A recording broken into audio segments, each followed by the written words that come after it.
Hey guys, it's Think Museums once more, and we're here at Nevada State Museum. We're going to be looking at coin press 1.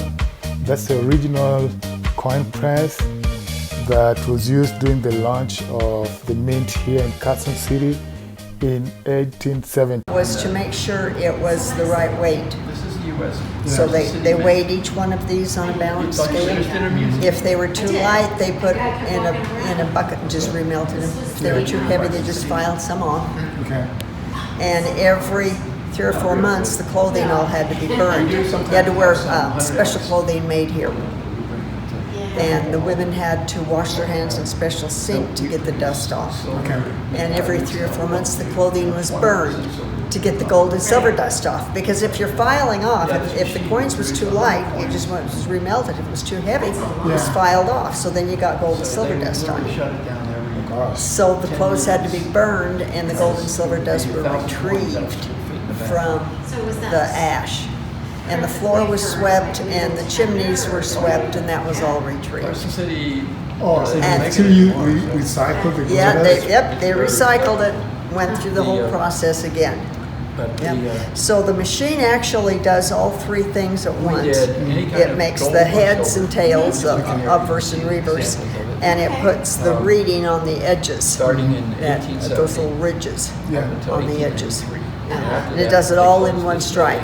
Now, this machine, and this is the original machine, that's why it has a 1 on You gotta realize it. the Virginia City. How old is this machine? The gold and silver. Well, it's been 150 years since they struck the first coins on The it. owners of those In mines February, did not want to pay the fees. in those February, days it'll be to get it 150 over the years mountains since to the San Francisco. machine went into Because the operation. railroads were in fact. Yeah, were- and so right now, of course, So we don't the operate US that fast. Mint At the time, authorized it the could opening of mint this building. 100 coins Actually, a minute. They approved it actually in 1863. And it was steam operated.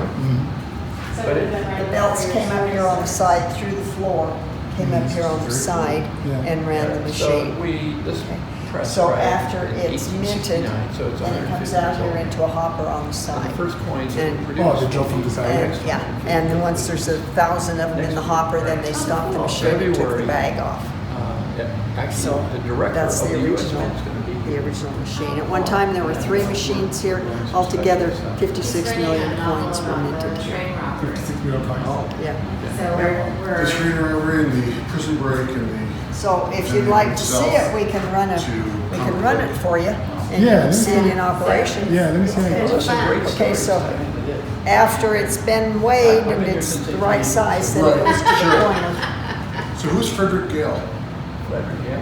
Yeah, I see the coins and they all have state archives, Frederick Gale. All the corner. all the ones around the corner. Yeah. Maybe this He must have been donated. in charge of the state archives. Yeah, could yeah. From like, All those coins are worth billions of So dollars. we're ready to show this fellow how Would to. you like to see how this runs? Sure. Show you how it works. In slow motion. Yeah, we don't do 100 a And minute. we're not going to run 100 a minute because my fingers are worth more. But so you got to realize that. I mean, I was just mentioned this earlier, but this machine would run 10 minutes. It would produce 1,000 coins. Right. And these planchettes is what we'd start with. Start with a blank. Start with a blank. Like Right, that. right. This would be for a silver dollar. Right. So we're doing about the size of 50-cent piece. Right. But ours is 100% silver. We're not doing. We don't have the copper in it. So what they would do is they take the blank and they would tool it on the edge. You see that little lip on it Yep. around the edge? Yep. Doesn't even look real shiny if you look at it. Yep. And that's because there's a die on the top and the bottom, right? Okay.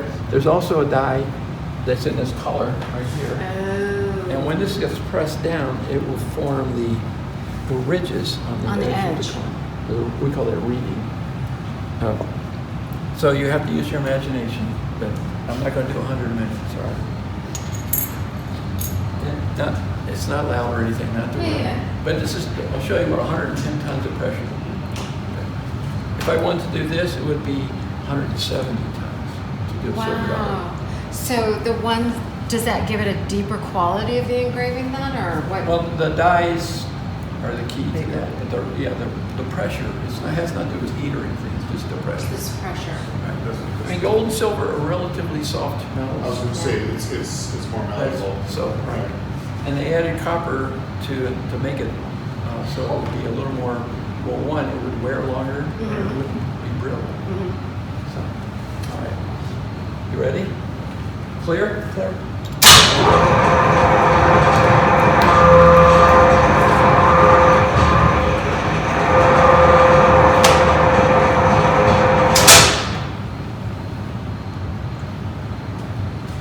Does it get hot from the pressure? No. No. Well, if it were doing 100, it'd probably warm up. Right.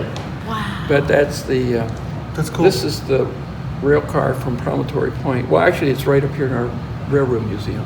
It's the, Oh, cool. It's the car that transported the Golden Spike to Promontory Point. Cool. That was right Yeah. before. Here, I'll put it down That there. was if you want to literally put it here. a couple of years right before the train The ride. train robbery, right. Ah, thank So you. this would be the heads. This would be the tails. Which So we just put pretty. the press on it with the CC mark. Yeah. If you want to photograph that. When it's first when it's nice. first refined, it comes out that pretty shiny after the refinery. Yeah, I have some coins that are It's called First Strike. remarkable. They're usually with the first few that came off the die. Because over time, a die wears. Sure. You know, they have to replace the dies. In fact, Right. I've been studying a lot about Morgan dollars and how subtle changes in the dies. Oh, from one to the other. They all look similar, Right. but when you start looking at details, Right. some that came from Philadelphia weren't quite the same as ones Because that the came die from would be here, slightly or San different. Francisco. Or some- So there was a mint in San Francisco. There was a mint here in Carson City. At the time. Were there any others? Philadelphia. In the what? Philadelphia. Philadelphia. And that But was nothing in it? the wet, yeah. Wow. That initially, right? So there's the reading on the edge of the coin. Yeah. Wow. And again, the reason for that was, again, when you're dealing with silver and gold, right? If I Right. gave you $20, right, I could take that $20 gold piece before I gave it to you. I could take a knife and scrape off a little bit. You Oh. know, I could eventually get my $20 back. Right. Oh, But, wow. but banks and vendors noted that That was, so it's like they almost were like a getting seal. smaller. So, They were getting smaller. yeah. Well, it's like So- it's like a watermark on a Right. on, Right. on a dollar bill. So, with Sir Isaac Newton in Great Britain, who came up with the idea for the reading That's on so gold clever. and silver coins, so you know that somebody tampered with I it. learned So something. today it doesn't mean anything; it's more traditional Right. or decorative factor.